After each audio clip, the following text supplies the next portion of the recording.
Olá, meu querido amigo, meu querido irmão, minha querida amiga, minha querida irmã. Sejam todos muito bem-vindos ao nosso canal Universo da Mulher. Aqui é sua amiga e sua irmã Anita Castro. E nós estamos começando mais uma partilha dos estudos da obra de André Luiz. Nós estamos vendo aqui o primeiro livro da série sobre o mundo espiritual, que é o livro Nosso Lar. E hoje nós vamos ver o capítulo 34, que vem sob o título Os Recém-Chegados do Umbral. Não esqueçam, meus amados, de compartilhar esse link com outras pessoas que vocês sabem que gostam de assuntos espíritas e espiritualistas.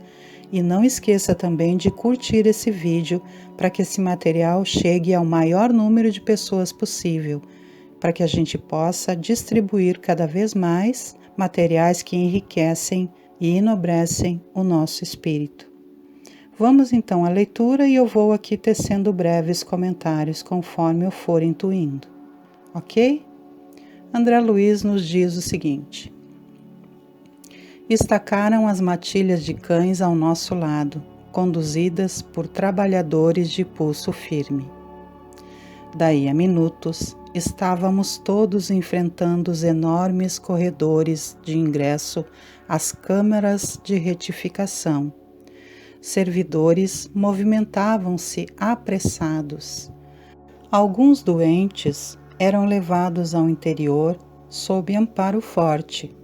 Não somente Narcisa, Salústio e outros companheiros se lançavam à lide, cheios de amor fraternal, mas também os samaritanos mobilizavam todas as energias no afã de socorrer. Alguns enfermos portavam-se com humildade e resignação. Outros, todavia, reclamavam em altas vozes. Atacando igualmente o serviço, notei que uma velhota procurava descer do último carro com muita dificuldade. Observando-me perto, exclamou espantada: "Tenha piedade, meu filho, ajude-me, por amor de Deus." Aproximei-me com interesse. "Cruzes, credo", continuou benzendo-se. "Graças à providência divina afastei-me do purgatório. Ah, que malditos demônios lá me torturavam! Que inferno! Mas os anjos do Senhor sempre chegaram." Ajudei-a a descer, tomado de extrema curiosidade. Pela primeira vez ouvia referências ao inferno e ao purgatório, partidas de uma boca que me parecia calma e ajuizada. Talvez obedecendo mais à malícia, que me era peculiar, interroguei: "Vem assim de tão longe?" Falando desse modo, afetei ares de profundo interesse fraternal, como costumava fazer na terra, olvidando por completo, naquele instante, as sábias recomendações da mãe de Lísias. A pobre criatura, percebendo meu interesse, começou a explicar-se. "De grande distância. Fui na terra, meu filho, mulher de muito bons costumes. Fiz muita caridade, rezei incessantemente como sincera devota, mas quem pode com as artes de Satanás? Ao sair do mundo, vi-me cercada de seres monstruosos que me arrebataram em verdadeiro torvelinho. A princípio, implorei a proteção dos arcanjos celestes. Os espíritos diabólicos, entretanto, conservaram-me enclausurada.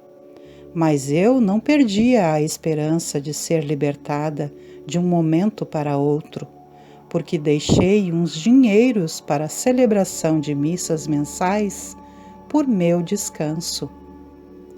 Atendendo ao impulso vicioso de perseguir assuntos que nada tinham que ver comigo, insisti: "Como são interessantes as suas observações. Mas não procurou saber as razões de sua demora naquelas paragens?" "Absolutamente não", respondeu persignando-se. Como lhe disse, enquanto estive na terra, fiz o possível por ser uma boa religiosa. Sabe o Senhor que ninguém está livre de pecar. Meus escravos provocavam rixas e contendas, e embora a fortuna me proporcionasse vida calma, de quando em quando era necessário aplicar disciplinas. Os leitores eram excessivamente escrupulosos, e eu não podia hesitar nas ordens de cada dia. Não raro, algum negro morria no tronco para escarmento geral. Outras vezes, era obrigada a vender as mães cativas, separando-as dos filhos, por questões de harmonia doméstica. Nessas ocasiões, sentia morder-me a consciência, mas confessava-me todos os meses, quando o padre Amâncio visitava a fazenda, e depois da comunhão estava livre dessas faltas veniais, porque recebendo a absolvição no confessionário e ingerindo a sagrada partícula, estava novamente em dia com todos os meus deveres para com o mundo e com Deus. A essa altura, escandalizado com a exposição, comecei a doutrinar. Minha irmã, essa razão de paz espiritual era falsa. Os escravos eram igualmente nossos irmãos. Perante o Pai Eterno, os filhinhos dos servos são iguais aos dos senhores. Ouvindo-me, ela bateu o pé autoritariamente e falou irritada. Isso é que não. Escravo é escravo. Se assim não fora, a religião nos ensinaria o contrário. Pois, se havia cativos em casa de bispos, quanto mais em nossas fazendas. Quem haveria de plantar a terra senão eles?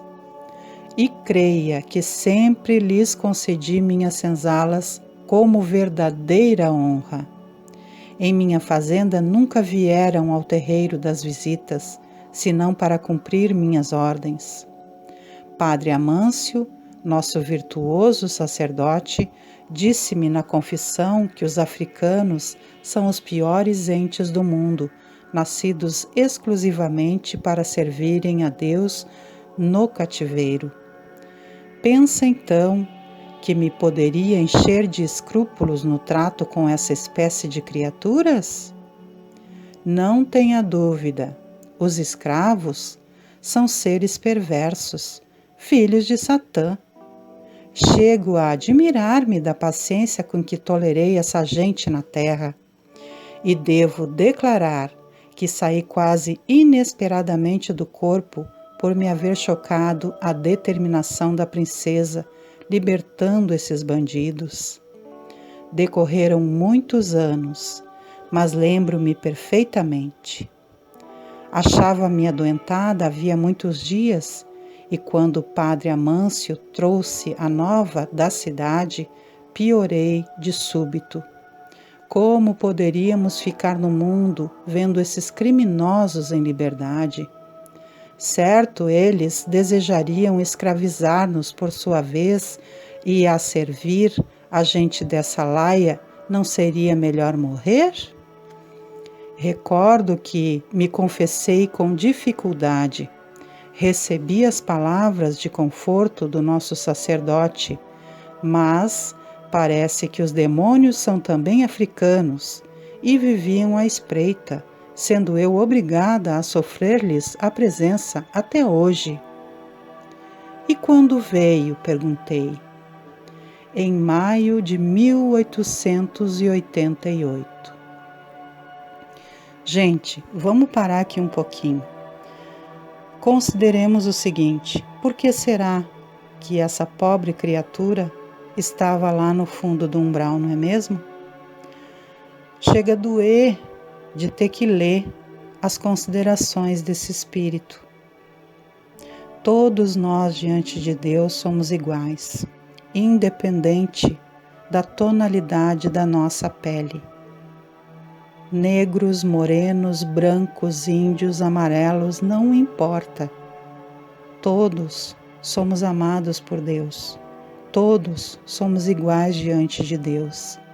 E essa pobre alma esteve na Terra e desencarnou em maio de 1888. E aqui, quando André Luiz traz os relatos do livro Nosso Lar para o Chico, é final dos anos de 1939, gente.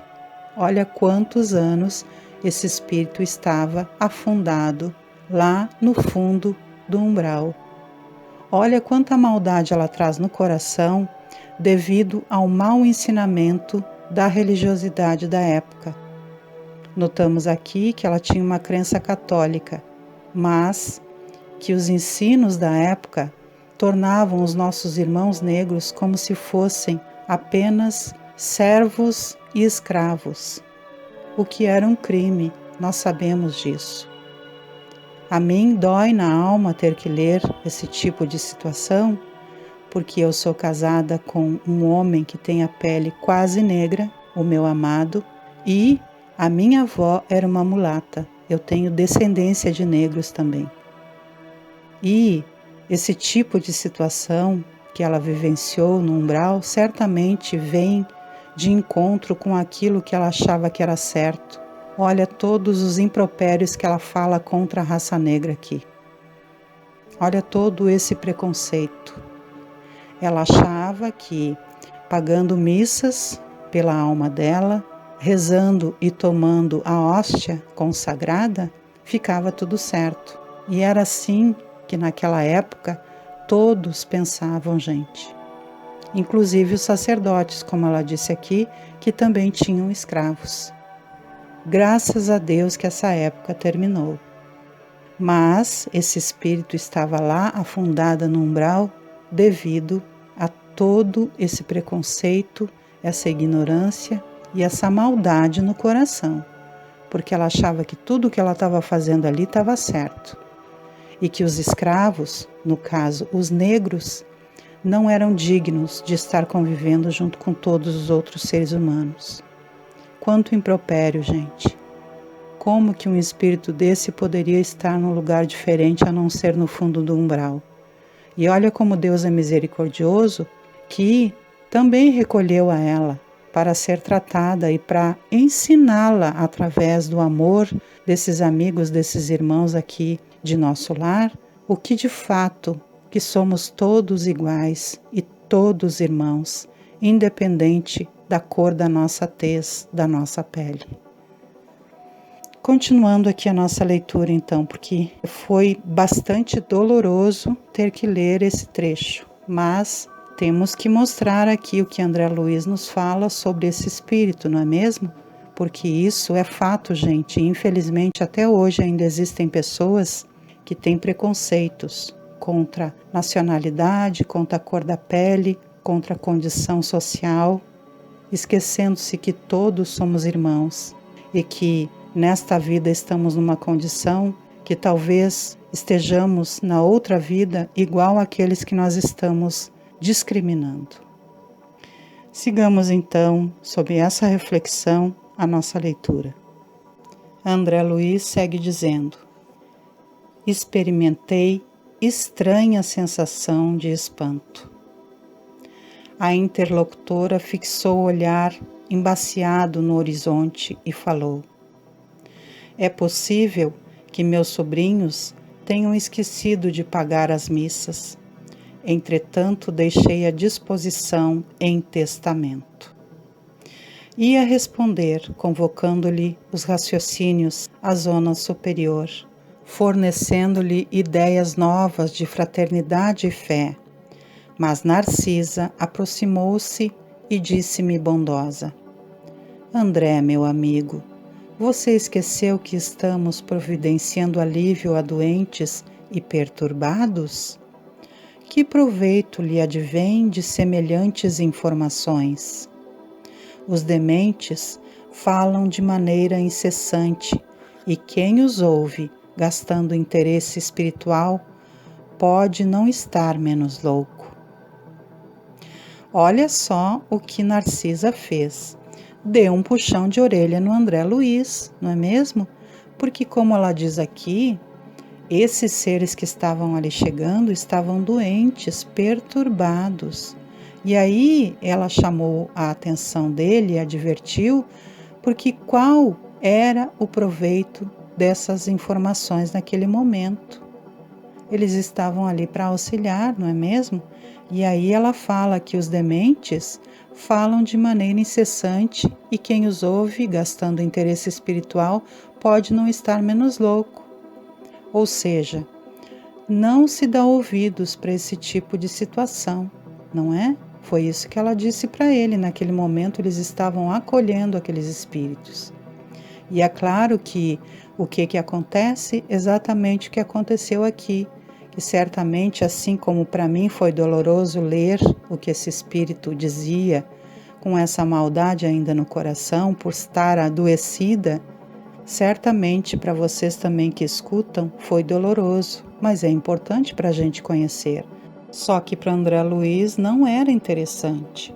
Era como se ele estivesse como uma esponja aspirando vinagre, não é? Então, Narcisa puxou a orelha com muito carinho do nosso querido André Luiz, não é? Serve para nós também, gente. Quando uma pessoa está perturbada, ela não sabe o que ela está falando. Ela pode estar falando impropérios e a gente tem que ter paciência. Se a gente estiver socorrendo um perturbado, ele não vai falar outra coisa a não ser perturbação. Então, nós não podemos dar ouvido a essas coisas.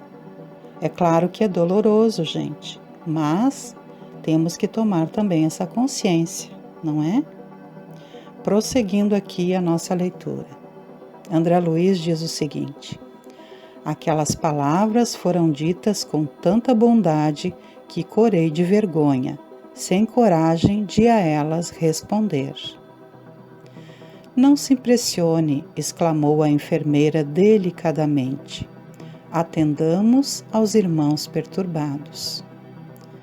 Mas a senhora é de opinião que estou nesse número? Perguntou a velhota melindrada.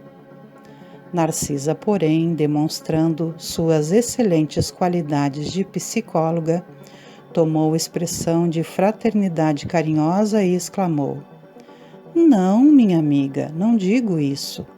Creio, porém, que deve estar muito cansada. Seu esforço purgatorial foi muito longo. E olha só, a amorosidade que Narcisa teve para com essa pobre irmã perdida aqui. Ela acreditava que ela tinha estado no purgatório, não é mesmo, gente? Aqui demonstrando por toda a fala dela que ela tinha uma fé católica. Os irmãos católicos são também muito abençoados, mas essa irmã aqui pegou toda essa crença e distorceu para que se encaixasse naquilo que ela entendia que era correto.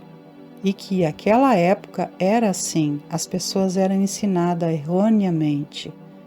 E aí elas tinham essas considerações mentais, às vezes, ligadas também à própria maldade, gente. E aí o que acontece? Perturbação, não é mesmo? Perturbação, porque a maldade ela só pode levar à perturbação. Mas Narcisa, aqui muito amorosa, acolheu aquele espírito que estava perturbada e que precisava de amparo naquele momento para se refazer. Então esclarecimentos viriam depois, porque se fosse feito esclarecimentos aqui agora, ela nem teria condições de absorção. Então, vamos continuar nossa leitura aqui para ver o que acontece a partir de aqui. Então, aquela pobre mulher respondeu para Narcisa: Justamente, esclareceu a recém-chegada do umbral. Não imagina o que tenho sofrido, torturada pelos demônios. A pobre criatura ia continuar repetindo a mesma história, mas Narcisa, ensinando-me como proceder em tais circunstâncias, atalhou. Não comente o mal, Já sei tudo o que lhe ocorreu de amargo e doloroso. Descanse, pensando que vou atendê-la. E no mesmo instante, dirigiu-se a um dos auxiliares sem afetação. Você, Zenóbio, vá ao departamento feminino e chame Nemésia em meu nome, para que conduza mais uma irmã aos leitos de tratamento. E assim, meus queridos, nós vamos terminando esse capítulo por hoje. Olha que interessante esse caso, não é mesmo? Assim como este, muitos outros ainda veremos e vamos aprendendo dia após dia aqui nas nossas leituras, no nosso estudo da obra de André Luiz. O quanto é interessante, não é mesmo, gente? As nossas crenças, quando estão distorcidas, elas corroem a nossa alma. Então é importante que a gente tome conhecimento, sim, de todos os fatos dentro da nossa religiosidade, mas que a gente coloque a nossa alma com amor diante de todos os seres, lembrando que todos somos irmãos, que Deus não faz acepção de pessoas e que todos somos muito amados. Essa irmã também que se perdeu, recebendo a oportunidade de ser tratada para que posteriormente possa reaprender a vivenciar o bem e a aprender ao que é correto e ao que é incorreto, e que lhe levou até o umbral. Sendo assim, meus queridos, vou me despedindo da nossa partilha de hoje, desejando que Deus Pai Todo-Poderoso possa abençoar a todos vocês, a todos nós, que Jesus, nosso amigo e nosso mestre, Maria Santíssima, nossa mãezinha querida e os nossos benfeitores espirituais permaneçam conosco e que nós possamos sempre ser gratos, amorosos e dedicados nos nossos estudos e na nossa conscientização, reconhecendo esse imenso amor que nunca nos deixa sós. Antes de terminarmos, convido a todos vocês para que todas as segundas-feiras às 19 horas venham estar aqui comigo para que nós possamos fazer a partilha do ESG, Estudo Sistematizado da Doutrina Espírita, todas as quartas-feiras às 21 horas para nos reunirmos e fazermos juntos o Evangelho no Lar, todas as quintas-feiras às 18h30 para estudarmos novamente a obra de André Luiz e todas as sextas-feiras às 18 horas a partir do momento do passe para recebermos os fluidos benditos do passe provenientes da espiritualidade superior. Deixo um grande beijo no coração de todos e que possamos ter reflexões profundas sobre o assunto que vimos hoje. Até mais, meus queridos e minhas queridas. Muita paz e muita harmonia sobre todos nós.